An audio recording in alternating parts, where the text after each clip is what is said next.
What's up, and welcome to episode 288 of First Geek 411. I'm your host, Cameron Franklin, and with me as we journey through this weird, creepy, monstrous island as well as the Hunger Games is Emma. How you doing? Hey, I'm doing good. I can't complain. How are you? Doing good. It's been a good Monday, and so excited for us to get to chat. Especially as we've had almost this embarrassment of riches lately when it comes to content, and so Yeah, yep. So much. So much content. yeah. But before we get into that, as always, you can find us as One Geek 411 around the internet. Check out that Discord server. Shoot us an email at 1stgeek411 at gmail.com. You can watch live on Twitch and YouTube Monday nights around 6:30, 6:45 Mountain Time, depending on how long my Blueprints run is going.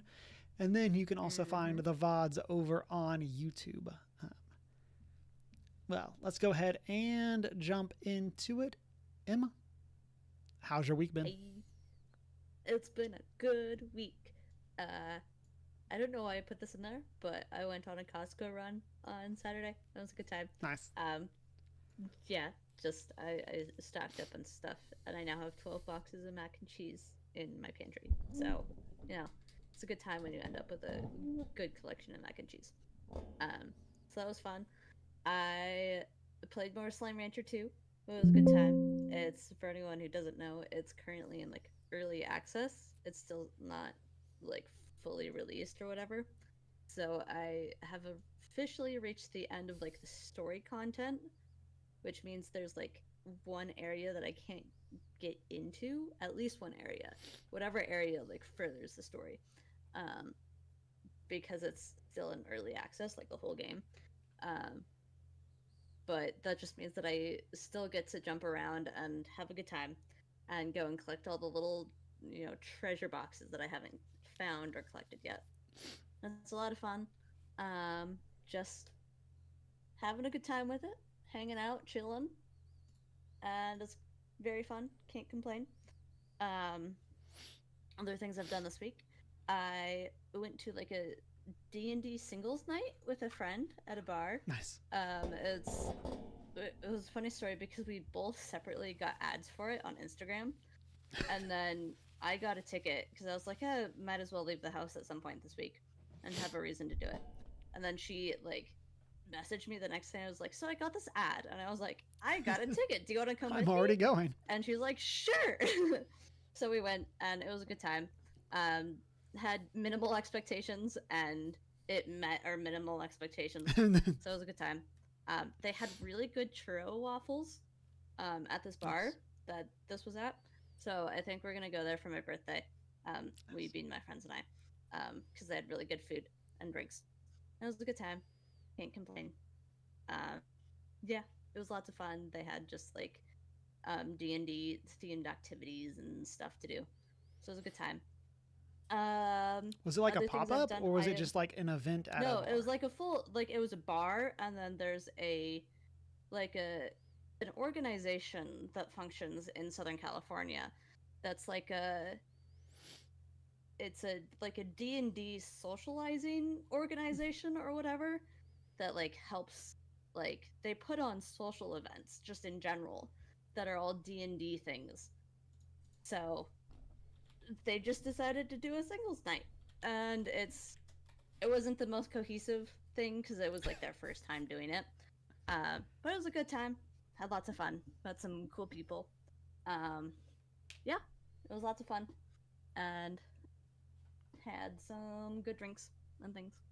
And we did a whole we got to fill out our own little character sheets for That's ourselves fun. as real people, and it was super fun. And then one of the first activities we did was we went around and swapped character sheets with people, and like things on there were your favorite power, your biggest weakness, or your, I think they called it your biggest dump stat, um or whatever. And then you had to swap character sheets and then come up with a team name for you and your person or whatever. And it was a lot of fun. And that was a good time. um and yeah, I then on Friday rediscovered the Kindle app and that it exists. And I read and completed not one, but 2 books. Nice. And I am on my 3rd book that I am at this point a fifth of the way through, which is saying something because it's one of those books that's like 500 pages long. So I'm more than 100 pages in, and I started it like 3 hours ago. Nice. But the 2 that I started and finished were The Call of Cthulhu, because why not, and Sunrise on the Reaping, which I finished this morning. I did also somehow manage to get work done today. But I've just started reading again because I can read things on my phone with dyslexia assistance, which is great. Oh, nice. Yeah, which I love. So I went into Sunrise on the Reaping with the expectation that things were gonna get insane in terms of like Suzanne Collins pulling some crazy stuff out of her back pocket, and things did indeed get insane. Yeah. So, what else can you expect when you're still salty 12 years later at her for killing off Primrose, in what is most definitely a war crime. Yeah. Also, you could put that could be the subtitle of the book. Like, Hunger Games, what is most definitely a war crime? Yeah.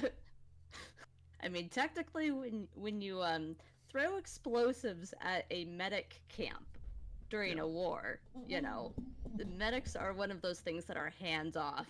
You don't target the medics. You don't do that. So I'm still salty at Susan Collins, but she still writes a great book, and I still love her stuff. Like, I'm salty towards Susan Collins, and then I'm salty towards J.K. Rowling. But those are 2 different things. Yeah. They are not in the same camp. Because one is a good person, the other arguably not so much. Yeah. Anyway. Yeah. I thought it was great. Yeah. 2 different and very different brands of salt. Like. Yes.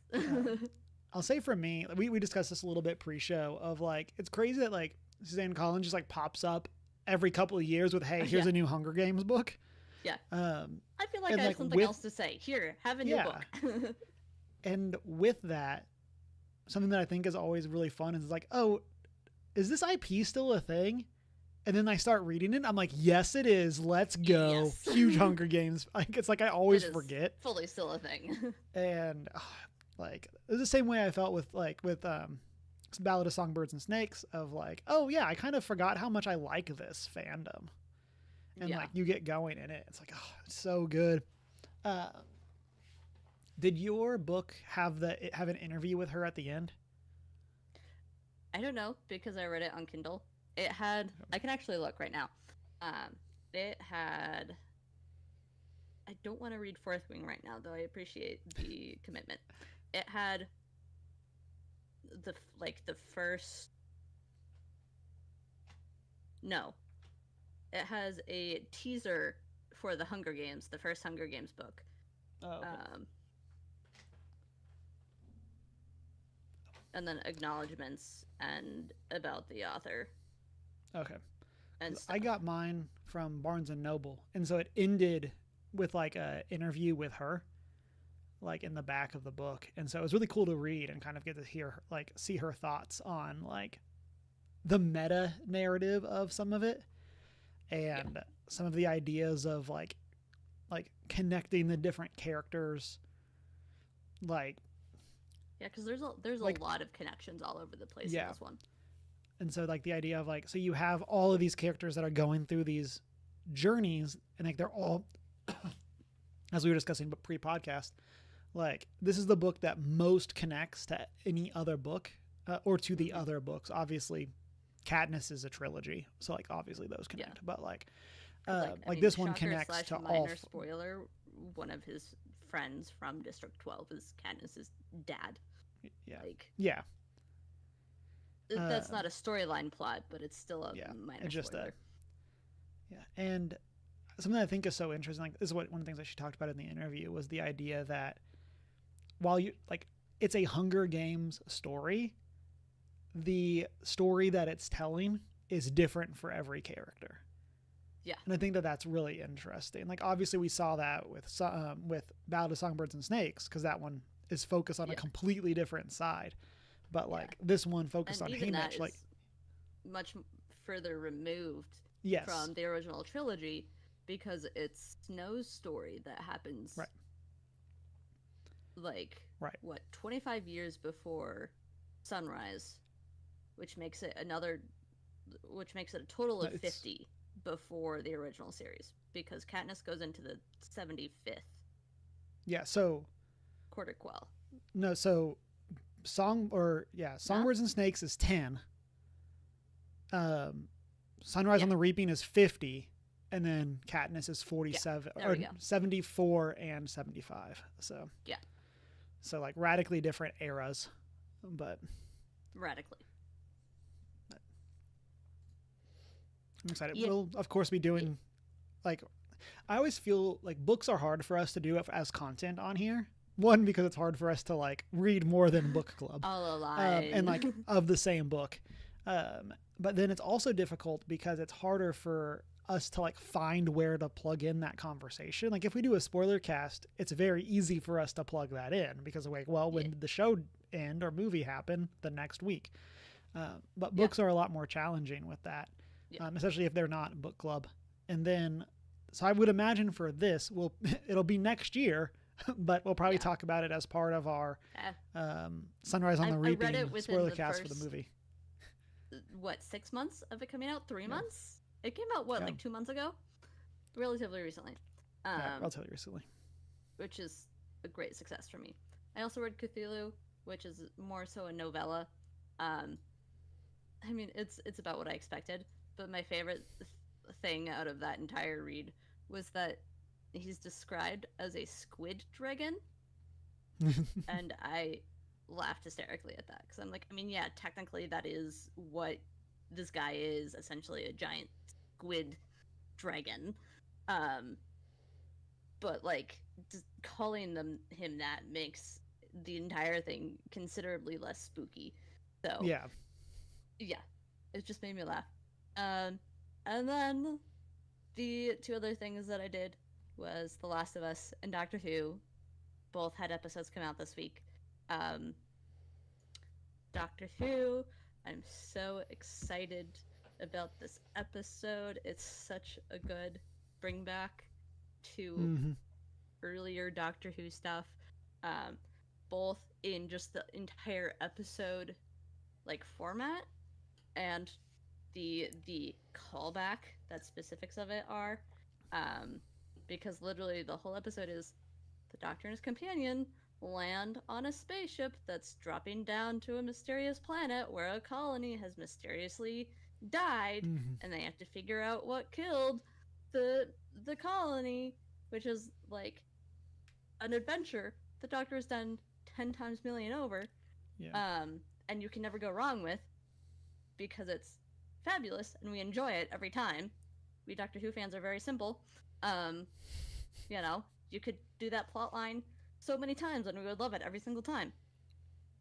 But then this one has a great callback to a previous episode that I don't know if I want to say or not, because I went into it blind and picked up very quickly that something about it was very familiar. And I thought it was referencing and going back to the Satan's Pit. Yeah, that's what I was expecting episodes, as well. And it wasn't. It was going back to something else.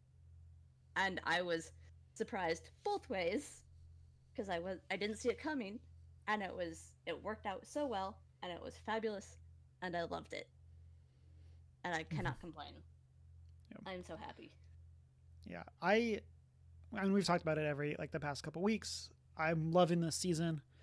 Like this episode in specific, kind of just building off of what you said, it felt like very classic, like Doctor Who in the best way. Like it's such a good like monster of the week type thing. And it's a very fun like set of problem solving, which is always like one of the best parts of the Doctor.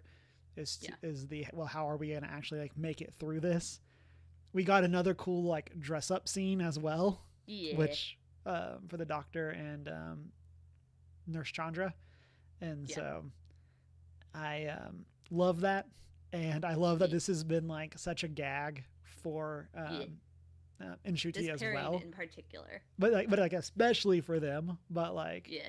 because we see that last season as well with Rose, or not with Ruby, Ruby. um, Yeah. and yeah, I just like love that as the vibe of like, Yeah. yes, we're fabulous, yes, we're having a great time with this, let's go. Yeah. um, and then yeah, in a way that I feel like some of the early episodes of the previous season struggled with the Doctor Who-ness of the new Doctor. Like this one, it feels like we're really hitting the ground, like fully embracing like Yep. this Doctor, which I love. Yeah. I think they're finally realizing and getting back around to the fact that this show and this audience in particular likes simple. It's a very Mm-hmm. complicated show, just with general lore of how the Time Lords and the TARDIS and Right. things work, but we like simple storylines, which, like, really, you don't need all of these complex moving parts that are going in 10 million different directions at once. Just have us save some people, um, sprinkle in a mysterious extra little minor Yeah. storyline that is Miss Flood going throughout that like leaves us questioning or whatever, and that's it, and we're happy. um Yeah, I mean, I as a also great love example of that, like that. you can Monster of the Week while still teasing the bigger plot that's going on, which is Yeah, exactly what they do really well in this episode. Like you mentioned Miss 100%. Flood, there's some other teasers as well of like bigger Like there's questions that clearly are, other and I stuff love that. happening, but they don't complicate it here. Yeah, um exactly. my one other big call out for this episode is one of the main characters for this episode is a deaf woman, Mm-hmm. which first of all, A plus, 10 out of 10. Love that. um, but you also, because of that, you have the doctor doing sign language and communicating through that Mm-hmm. with this other character.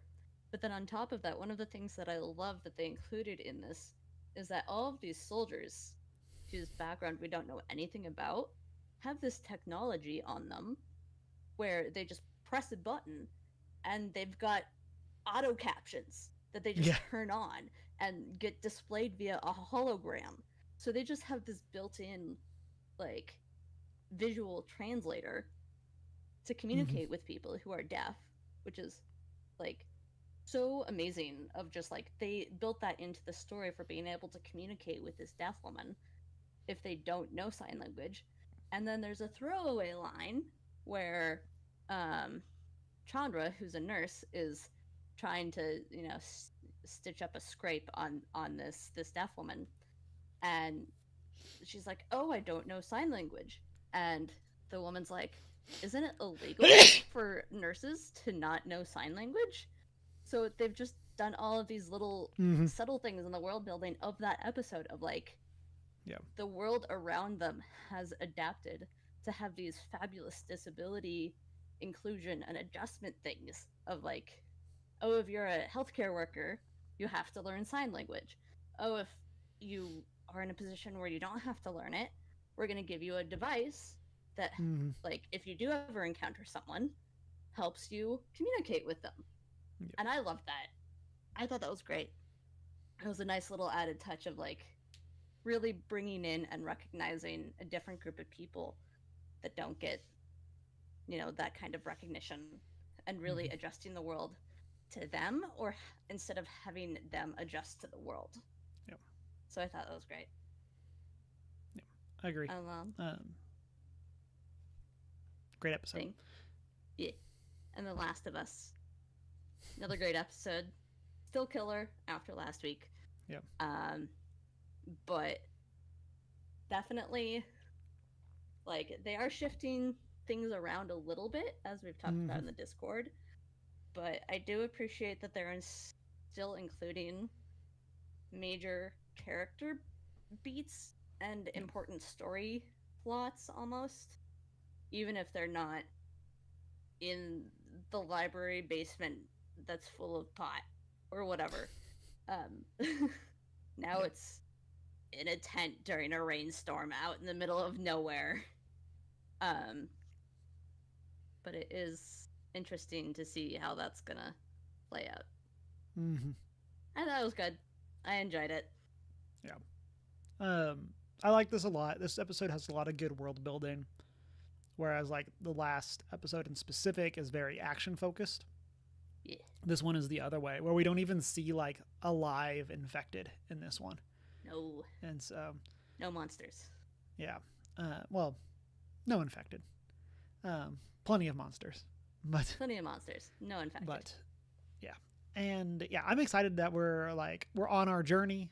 I've like this part of the game is so much fun of when you like arriving at Seattle, and without going into anything else really, like I've really liked this season, and I like when we've gotten to see more Jackson. I like that it's making that feel like a place where people actually live. And so I think that that's a really cool touch compared to the game where like you're in and out of Jackson so quick that like you don't really like experience it the same way. And then people who have played the game know about I like that this also hammers home the idea that Ellie is a liar and has constantly been telling lies. And what are things that she could be lying about? Can't imagine something that she's been adamant throughout this whole season that she could be lying about. The OGs know. Is it lying or just selective omission of facts? Yes, yeah. About herself and Joel. Yeah. So I've loved that. I love that they're planting that. I've loved that we have Catherine O'Hare playing the like psychologist, and I love that whenever we can get a character reference to the fact like, hey, I was alive pre-infection, I also always think that's super interesting. If she's like, I've been doing like therapy for 40 years of like, it's like, oh, like she had a practice. Like, I think that that's super interesting. Like anytime that we can get those references to the before times, I would love to get a flashback. Her call out of her basically saying, even I'm supposed to see a therapist to unpack all of this, but I can't because I'm the only one here. Yeah. It was great. Out in the middle of a field while watching kids play baseball. Yeah. Yeah. Truly iconic. Yeah. Trying to think about anything else specific. We'll talk about more. Like it's hard to get too specific with like the spoilers for this specific episode, even in like a broad sense. But we'll be able to talk about a little bit more, I'm sure, as we go, so that we aren't like necessarily hitting on specific plot beats. Anything else? You mentioned the tent scene. I thought that was fun. Yeah. I'm glad that they still included that moment between Ellie and Dina. So. Yeah. Yeah, I still, that is still like big picture, probably my biggest complaint about things that they've changed. I understand it from the timeline perspective compared to like what we get in the game, but it's definitely something that still feels a little like, it feels like it just feels weird of like, this is such a major thing from the game that is being changed, but that is not detracting from my enjoyment of the show. Yeah. And as I've said with a lot of stuff, I definitely they have earned the trust of fans, IMO, when it comes to the changes that they're making and it being worth it. And so I'm excited to see how they're changing that, what's going to be different across the board for as we get into what is now like the main gameplay section. Yeah. For the next 12 hours of gameplay. Yeah. Like. Yeah. If their track record for the first season was worse, I would definitely be more concerned with the changes they're making right now. But because the first season was done so well and true to source material. Like, I'm gonna be much more lenient to see, like, why they're making the changes that they're making. Exactly. Because maybe it is for a good, reason in terms of adapting it to, the television screen, especially since they're splitting the second game up into 2 seasons. Yeah. Yeah. And then I had something specific I was going to say that reminded me of, and now I don't remember. That's okay. Oh, now I remember. For people, if you're not listening to, I highly recommend the official podcast that they release the Monday after, hosted by Troy Baker. And then it has Craig and Neil on it. And so it's them talking about the episode. And so they talk about some of the changes and talk about what that like looks like. And so it makes the part of me that like as a teen loved like watching the director's commentary for movies. It makes me really happy to kind of have that with them. Like that was definitely like my introduction to podcasting was the director's commentaries like in movies. And so absolutely definitely recommend that for people that are not watching or again listening to that. I watch it on YouTube, but you don't see them. It's audio only. There's no visuals. Yeah. And then as work handles stuff like that. So that's all I can say. But and then as I've said every time, shout out to our Discord, our specific HBO chat, HBO The Last of Us chat over in the Discord. So it's always a great thing to pop in Sunday night after finishing the episode and then be able to like have our group chatting about it. And so with that, as we've done the past couple weeks, that's our transition point is Doctor Who and The Last of Us. And so we'll hop into what I have been up to besides those things. Emma talked a lot of, I'll say actually stick it on shows. Last week we got the first 3 episodes of Andor. So are returning to that set of characters. And they go places in these. Like there's been a lot of discussion about some of the stuff that happens in these episodes. And yeah, they go places that I was not expecting Star Wars to go. And I think it's fantastic. And we can discuss more over in the Discord and stuff like that. But like how like episode 3 ends, I think is like crazy in a good way. That they are willing to go to that type of conversations. One of the big themes that I've seen discussed for Andor as a whole, but especially this season, is the reminder that the evil of the Empire is not just Palpatine and Vader, but it is all of the people in the middle that will exploit anyone else to get ahead. And that's a very powerful message, gestures broadly at the world. And so getting to see that, get those reminders, I guess, I think is a very interesting thing. I believe that we're getting 12 episodes of Andor and they're releasing each of them in 3 episode chunks this time, which is a lot. Like, let me tell you, like when the show starts at 8:00, like getting 3 like 45 to an hour long episodes on a Tuesday is a lot. Just watch it throughout the week, Cameron. Yeah. No, we got to watch the whole thing. You treat it like a movie. Just watch it throughout the week. It's the simple answer. Yeah. And so, but yeah, it's been very good. I'm excited for this next stuff or this next set of episodes and see where we go for this season. And then Emma talked books. I have also been living that audiobook / graphic novel life. I finished The Night Ends with Fire by KX Song, which is a retelling of the story of Mulan. And I really enjoyed it. It kind of leans more into the like chi side of things than Mulan does. And there's a lot more like supernatural stuff going on as well. Like not just how like Mulan, like there's Mushu and the ancestors, like there's a lot more supernatural stuff, like spirit world type stuff going on in this one.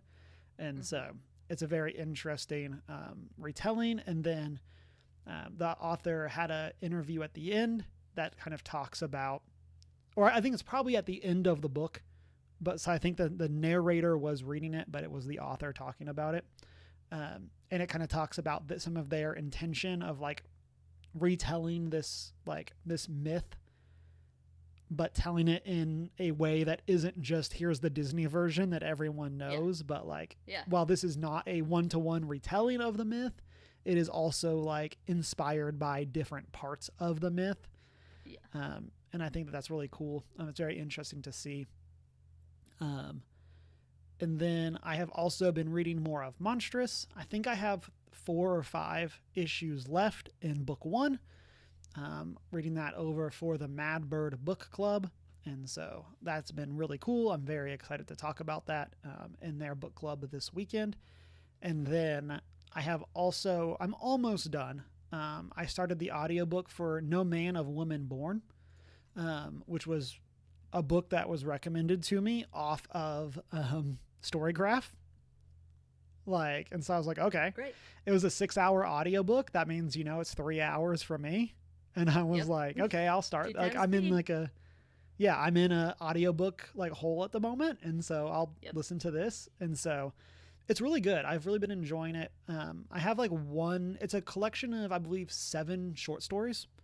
And I believe I'm on the last one, which is called No Man of Woman Born, is the last one.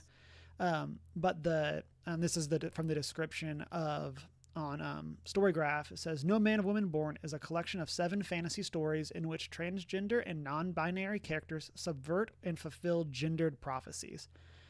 These prophecies recognize and acknowledge each character's gender, even when others don't.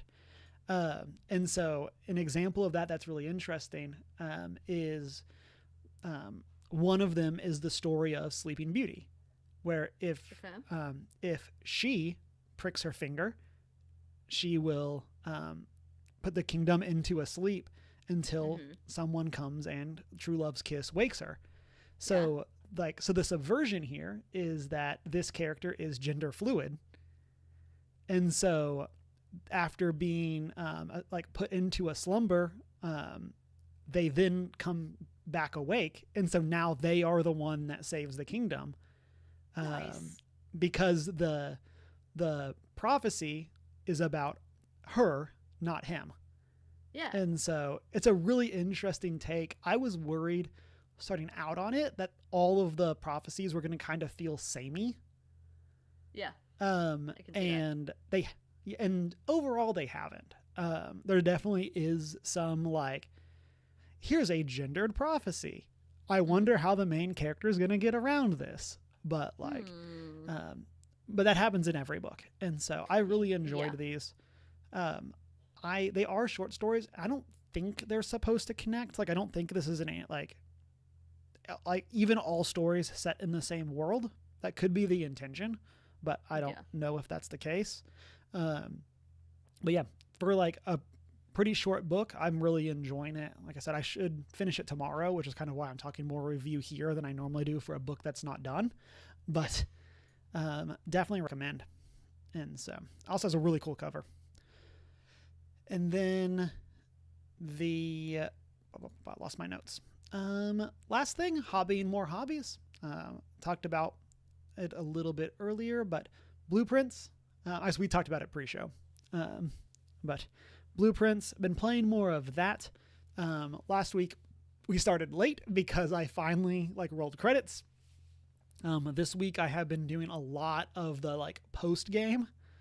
It feels weird saying that, where it feels like 90% of the game is post game.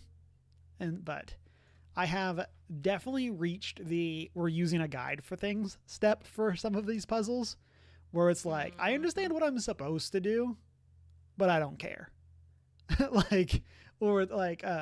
There's a puzzle where it's a 3x3 grid and there's lights on it, and each of the when you hit the lights, it does something based on the color of the light. And I'm like, man, I can brute force my way through this, and I try for a handful of them, but I am not good at those types of puzzles. The same with the slidey ones. I'm so bad at those of you get 5 minutes, and if I haven't figured this out in 5 minutes, we're looking up the walkthrough for it. Yep. And so I've been doing that more. I'm still trying to like get through and figure out the rest of the puzzles myself, or as much myself as I can. But I've also definitely reached the point where like I'm no longer avoiding spoilers. And so Yeah.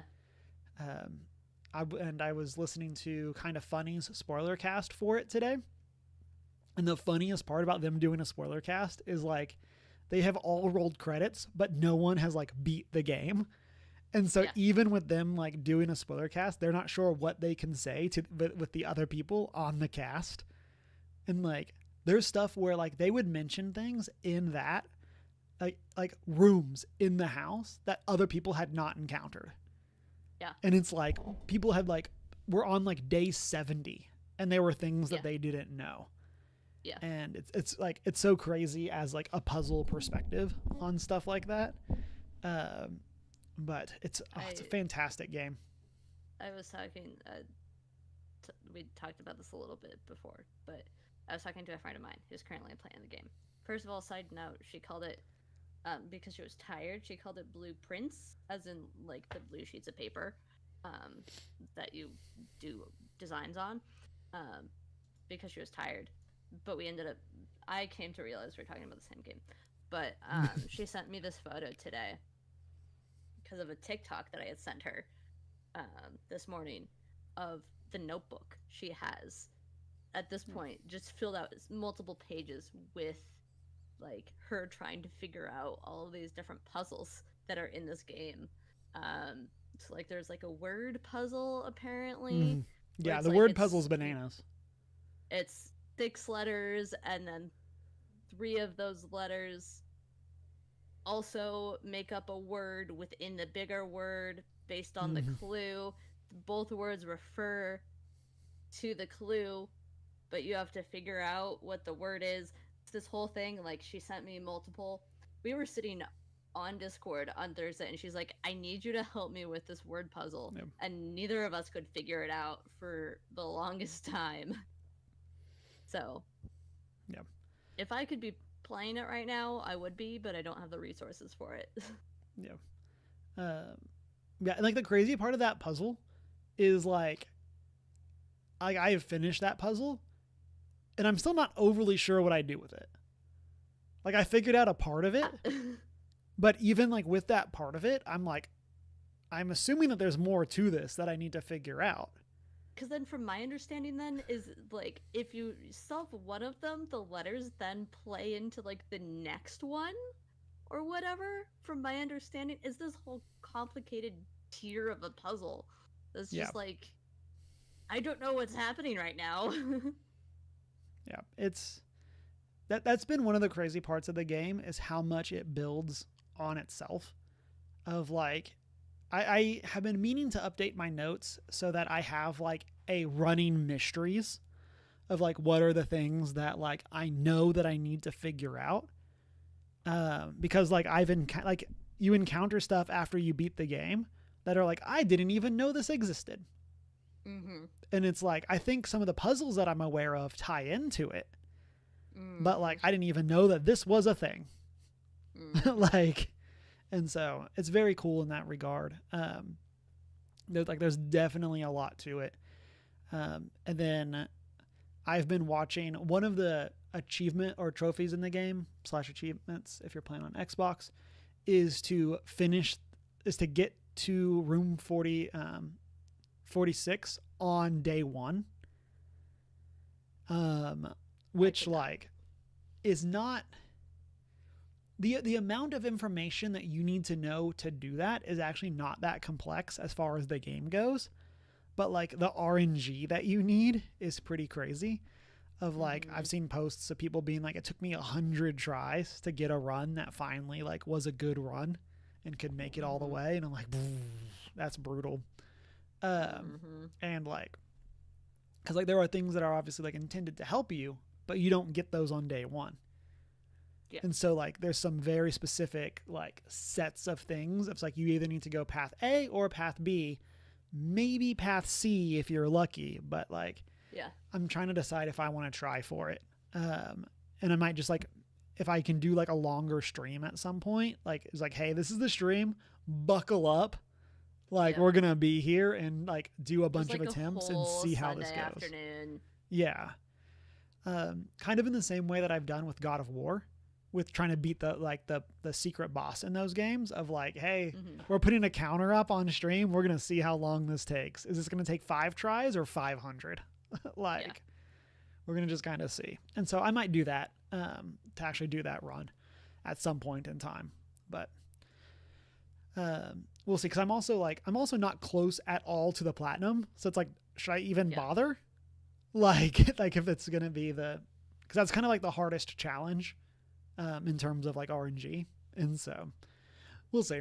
But then, I posted about this over on, my Instagram, but it's a Cameron month for games and I am eating good. And that's going to bring me to my final, what I've been up to, as well as our first topic for the week, which is Clair Obscur Expedition 33 First Impressions. We do have a piece of news for this as well, which is it was announced by the developers that Clair Obscur has shipped 1 million copies within the first 3 days, which is a fantastic milestone. Huge shout out to them. And this also does not include people playing on Game Pass.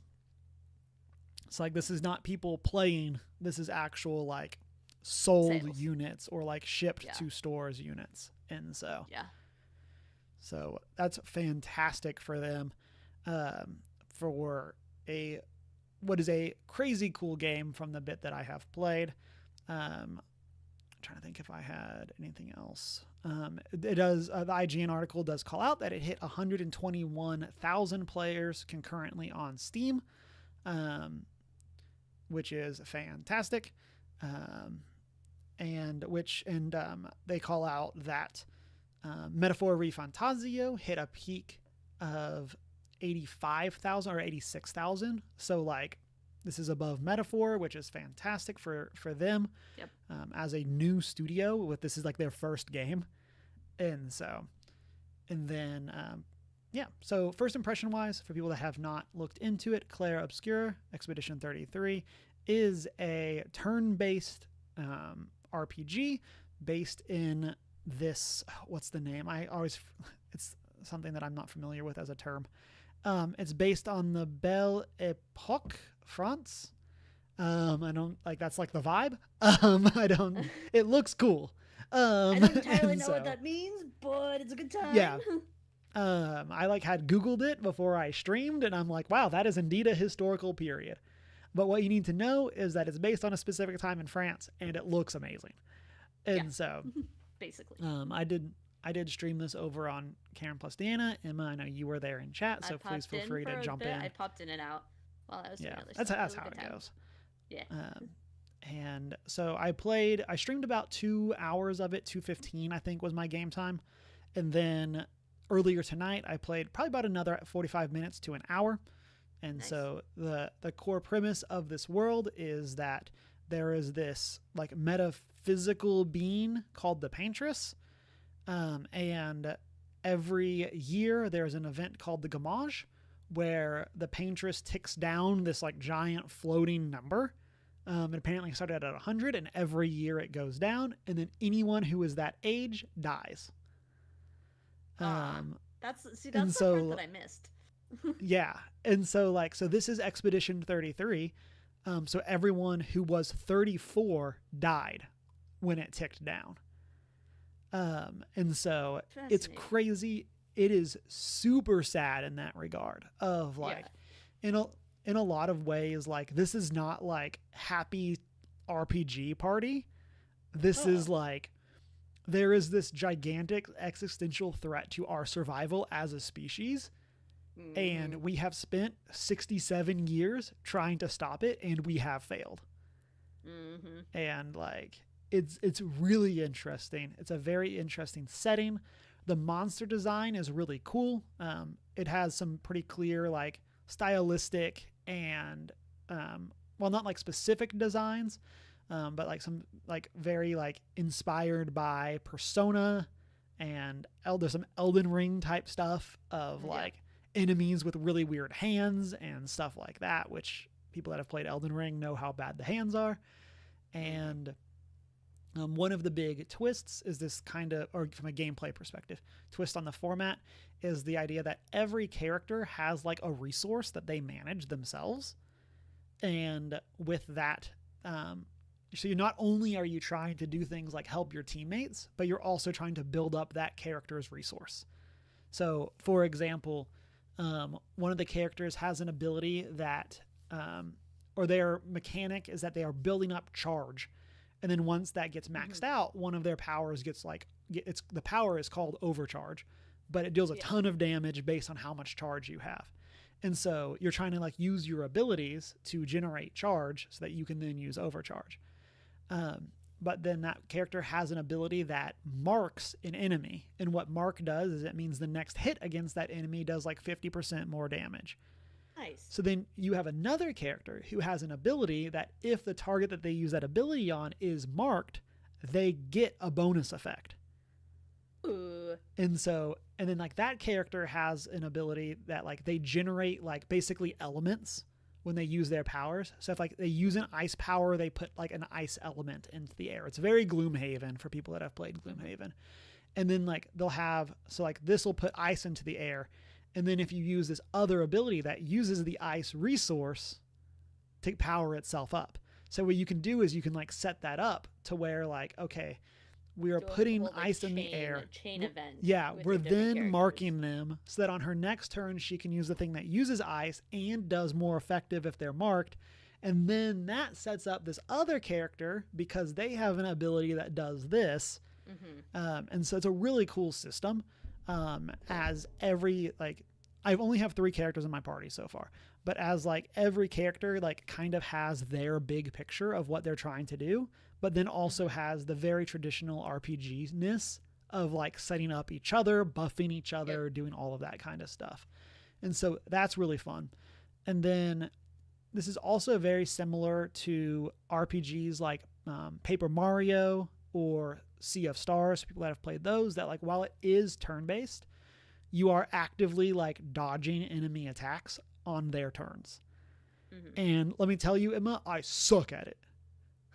Like, I was hoping that it was because, yeah, there's some lag like when I stream just because like of the capture card I have and stuff like that. And so like I was hoping that that's what it was. It is not. I'm just bad. And like part of it is like, like reading the animations, like when is the actual attack? Like stuff like that. And so I've had to like dodge. Oh, that they didn't. Oh, dodge. Oh, nope. They said, okay, then they hit me. Like I had time to dodge like 4 times and then I still got hit. Thank you in chat. Sneaky says, I'm so bad at it too. I'm glad I'm not alone. But yeah, it's a really interesting system. You can dodge, you can parry, and then like some enemies have like multi-attacks. And if you parry every attack, you then get a counter attack. So if they just have one attack, you just parry, you get your counter. But then there's other ones that are like 2 or 3 attacks, and you have to hit every parry to get the counter attack. Asterisk, I think. I don't think it's just parry the last one, but I could be wrong. But yeah, so it's really interesting. I'm very excited to play it, and I'll play more of it. And the biggest thing I also want to call out, and is this the reason I didn't get into Metaphor? This game is like 25 to 30 hours. Wow. For like the main path. And like there's apparently another like 20-ish hours to do side content. And let's go. Give me an RPG that isn't 100 hours. Like I'm so excited. Like tell a concise story. So much. Yeah. Like as much as I love Persona 5 and it's like one of my favorite games of all time. It's so hard to recommend to people because it's like, hey, you'll love this game, but you need to dedicate 100 hours. Yeah. And it's like, oh, that's a full-time job for multiple weeks of playing this one game. And I think it's worth it. Like I said, it's one of my favorite games, but I also will not go back and replay it. Like, because of that, like there's other things I can be doing with that 100 hours. And so, but yeah, so I'm excited for this one because it is a shorter game that doesn't seem like it's skipping on content by being short. And so I'm excited to get more of the party, figure out more of what's going on, what's the crazy Yeah. vibes, all of that kind of stuff. And That's so, gonna be great. From the little bit of time that I spent in your stream, it definitely looks like a lot of fun, and one of the few turn-based games that is absolutely up my valley. Up my valley? Up my road? up your alley. You got this. You did good. Looks like a game I would enjoy, is the vibe yeah. that I'm trying to get across. Yeah. What I'm trying to look up is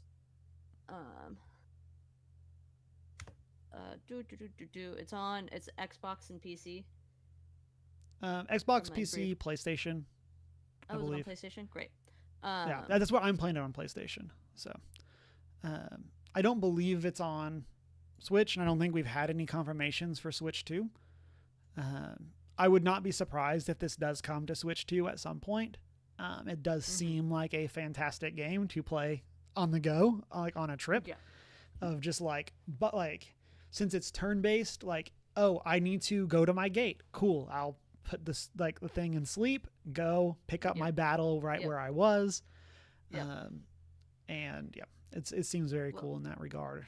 But this is one of those games that's going on my PlayStation wish list, because that's typically when I want to get something new, where I go to first. Yeah. And kind of like what you were just saying I'll say it for the general public. If you are interested in the vibe of this game, don't let the fact that it's a turn-based game turn you off.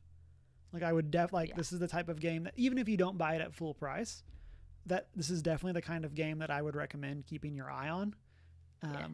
Because I think that you will find that the turn-based is not a problem in the way that you're used to not liking turn-based, if that's something you don't enjoy. So, and because I think for a lot of people, the reason they don't like turn-based is they feel like they spend so much time just sitting there watching. Yeah. And this does not feel like that, because you are still very active. Is that I sit there waiting, and then it feels super slow because I'm not doing anything, which was also my problem with Final Fantasy 16, the only Final Fantasy game I played, because you did play 16, yeah. So much time just sitting there watching cutscenes and not enough time actually playing, that I was like, I didn't even finish the game because I was like, I don't want to sit here and watch something. I want to sit here and play something. Yep. So it makes me sad you did not finish that one, but I understand. It was fun. Like what gameplay I did do it, I was like, I was having a very good time. Yeah. But then when the cutscenes took 5, 6, 7 minutes, I was like, I just want to sit here and play the stuff that is keeping me here. Yeah. But you want me to watch a movie. Yeah, I don't blame you. I have ADHD. I want to go snack things with the big stick. Yeah, that was my number 2 for 2023 for games that I played that year. Fantastic game. But yeah, so that's what we got. People that have played Expedition 33, let us know what you think down in the comment section. Just keep everything, of course, spoiler free. But yeah, looking forward to it. I don't know if I'll talk about it more. Oh no, we're doing book club next week. Spoilers for the announcement section. We're doing book club next week. That's why we're not doing book club today. But so I will definitely have more to talk about it in 2 weeks when we get back to a normal episode. So yeah, that's what I got. Emma, what do you have for us? Speaking of books and reading things, we're gonna watch something.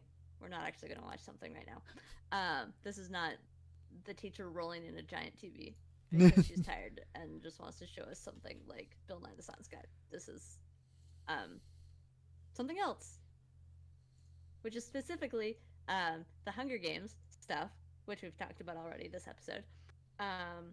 The official Hunger Games accounts across social media, TikTok, Instagram, whatever else. Those are the only 2 that I checked to confirm they're doing it across the board. Have been announcing their cast for Sunrise on the Reaping, because that's becoming a movie. um, and it's a bunch of young people, um, and it's Surprise. great because so far the casting has been fabulous. Um, I mean, they have Jesse Plemons as Poltark. Poltarch. I don't know how to say his name, um, which is great, fabulous. For Haymitch, I got to sit here for a couple of seconds while it goes through because I don't actually have a list. It's Is Joseph Zada? Zada? yeah. Apologies for the mispronunciation of your name because I probably did mess it up. Um, the name I do recognize. There was a name that I recognized. I could probably just Google this. Um, Yeah. EW does have an article, Entertainment Weekly. I did pull that up. Um, we have Whitney Peck or Peak playing Lenore Dove, and then we have McKenna Grace playing Maciel.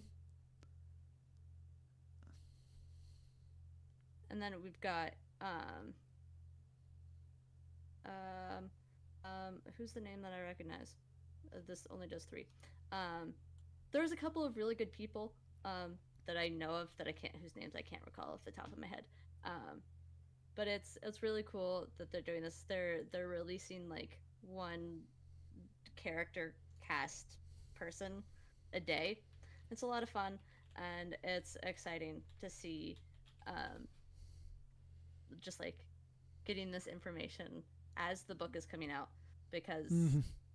again this is something else we were talking about before we started, but the announcement for the movie came out before the book was even released, so like both things were being worked on at once, um, which is cool. Love that. Fabulous working. um, Great job, great teamwork, everyone. Round of applause.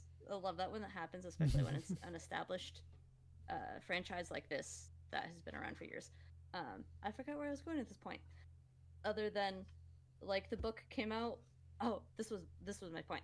Like, the book came out. Uh,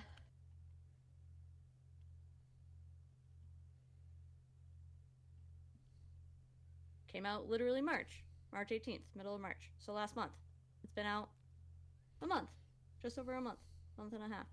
Um, and they're already like, they're releasing cast for the movie, and it's fun to like read the book and then follow their social Mm-hmm. media and be like, oh, they cast this person to play the character, right as the book is fresh in your mind, and that's super cool. And I think that's a lot of fun. Um, there's one character who I'm trying to remember who the actor was, like who the character was that they announced her for, but I'm not seeing it on because it's not Maisley, because I don't Oh, know is that how you who. say that? I, I'm just doing my own whatever, however I pronounced it in my head. Um, I but guess it is Maisley. I'm Yeah. excited. Okay. Um, I'm looking forward to it. We talked about this at the beginning too, but I love all of the connections of this book back to the original trilogy and A Ballad of Songbirds, and I'm excited to see that play out on, in a movie, because especially since Haymitch is such a close character to the original stuff, and we see a lot of his stuff. So I just think it's cool that they're like the book comes out and then literally this last week they've started going like, hey, here's the people we Mm-hmm. have who are playing these characters now that you've had like a month to read the book, and that's really fun. And a lot of these castings too are super, like, they're great castings in terms of we see a lot of their characters as older people in the original trilogy movie, and then when you see them as young people, you're like, wow, that's actually a really good casting pick. Mm-hmm. For like Haymitch and Poltarch. Again, I don't know how to say his name, Yeah. so apologies. I think I said Poltark in my head the entire time I was reading it. But the casting is great so far, and I'm excited. I like to follow things like this. In chat, Deanna says McKenna Grace is fantastic. She's in Handmaid's Tale. It's kind of like one of her major I think roles. that's the one I was thinking of, is McKenna Grace. Yeah. And then she also plays, I have not seen them, but she plays Phoebe Spangler in the new Ghostbusters. Nice. And then there's a handful of other, like she's been in a lot. There's not necessarily a ton that I recognize, other than I call this the Young Saga of she was young Daphne in Scoob, young Carol in Captain Marvel, and young Sabrina in Chilling Adventures of Sabrina. So she just has this like string of like 2018 to 2020 where she's just playing like the younger version of the character, which I think is just like a really funny trend to have all of those hit in that one range. She was also in Once Upon a Time where she plays young Emma. Hey. So I just thought that was funny. Good for her. And so, but yeah, she's been in a ton. As someone who like, I recognize her, but like am not overly familiar with the stuff that she has done. I was really surprised to go to her IMDb and be like, oh, she's been in everything. It's a lot of people who are like, they've been around for a while, but they're not as major, like they're not as big names as you would expect for attaching to, you know, a franchise that's been around for as long as Hunger Games has been. But then again, like, Jen,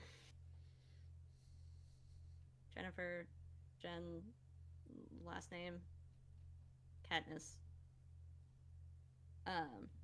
Lawrence. Jennifer Lawrence? Jennifer Lawrence. There we go.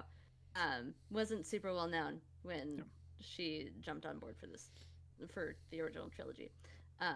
Wow, that took me so long to think of her name, and I love you her. got there though. That's what counts. It is Monday, everybody. But yeah, I'm excited. I still haven't seen Ballad of Songbirds and Doohickey. I say that almost entirely because I'm not a big fan of President Snow. I have read the book, so like I've read it, but I don't care as much about Snow. I care about Haymitch. He's cool. Yeah. He's a cool guy. He's very traumatized. Yep. Like, that's how they get you. Snow really has and had a beef with him for just pushing back ever so slightly on being a terrible government. Yeah, the literal worst. So. Like, wow, talk about overreacting much. Yeah. But anyway, that's that. I'm excited for the movie. Movie comes out in November of 2026, and so I'm excited. Yeah, my comment was, "Wow, that's pretty fast," and then realized that the plans have been in motion since before the book came around. So, you know, must be nice to be at the point where you're like, "Hey, here's this book that I haven't even released yet. You want to pay me to make a movie of it?" Yeah, like. And also, not gonna lie, because I was a teenager when the original Hunger Games was a big deal, I was the target audience, and I was indeed obsessed with it. It is nice, so many years later, to still be getting new Hunger Games content. And I say that almost entirely because normally it's not the case to be nice, to still be getting content for a fandom you grew up with, because it's often terrible content. That's just a money grab. Granted, this is also probably a money grab, ultimately. But at least the content, in this case, is still good. Like, I'm still enjoying it. Still having a good time. Like, that was a good book. I finished it in, like, 4 days. Started it Friday night and finished it this morning. That's all I did this weekend was read the book, because I was having a good time. I would not have thought, as a teenager, that I would be sitting here as a full-grown adult 10, 11, 12 years later, still be getting content that I'm enjoying for this cool franchise. So I'm not complaining. Watchers, let us know. What do you think? Are you excited for the Sunrise on the Reaping movie? Are you caught up on Hunger Games? Do you also hate President Snow? Let us know what you think, as well as let us know if you're playing Clair Obscur Expedition 33. Who's Claire? They better be in this game if I'm expected to say this every time for the official title. And not just say Expedition 33. This other title better matter. Yeah. But let us know what you're up to. What have you been playing this week? What shows are you watching? We of course talked about that at the beginning, but let us know what you think. I teased it earlier, but we did have to move our book club that was originally going to be tonight to next week. So next week we'll be doing our book club on Daredevil Born Again, issues 219 and then 226 through 233 of Daredevil. Yeah. And so come back and join us next week for that. And it's been a great time. As a reminder, you can find us as One Geek 411 around the internet. Check out that Discord server, hang out and chat. You can also shoot us an email at 1stgeek411@gmail.com. Check out our Redbubble store, watch live on Twitch and YouTube, and then check out the VODs over on YouTube where you can like, comment, and subscribe to help us out. And then you can also find us on our personal social media. Mine is Hugh Marwitil. Mine is I am not prepared with an I in the prepared. And it's been a great week. I'll be Shanine and say go read a book. Don't get lost in the mansion.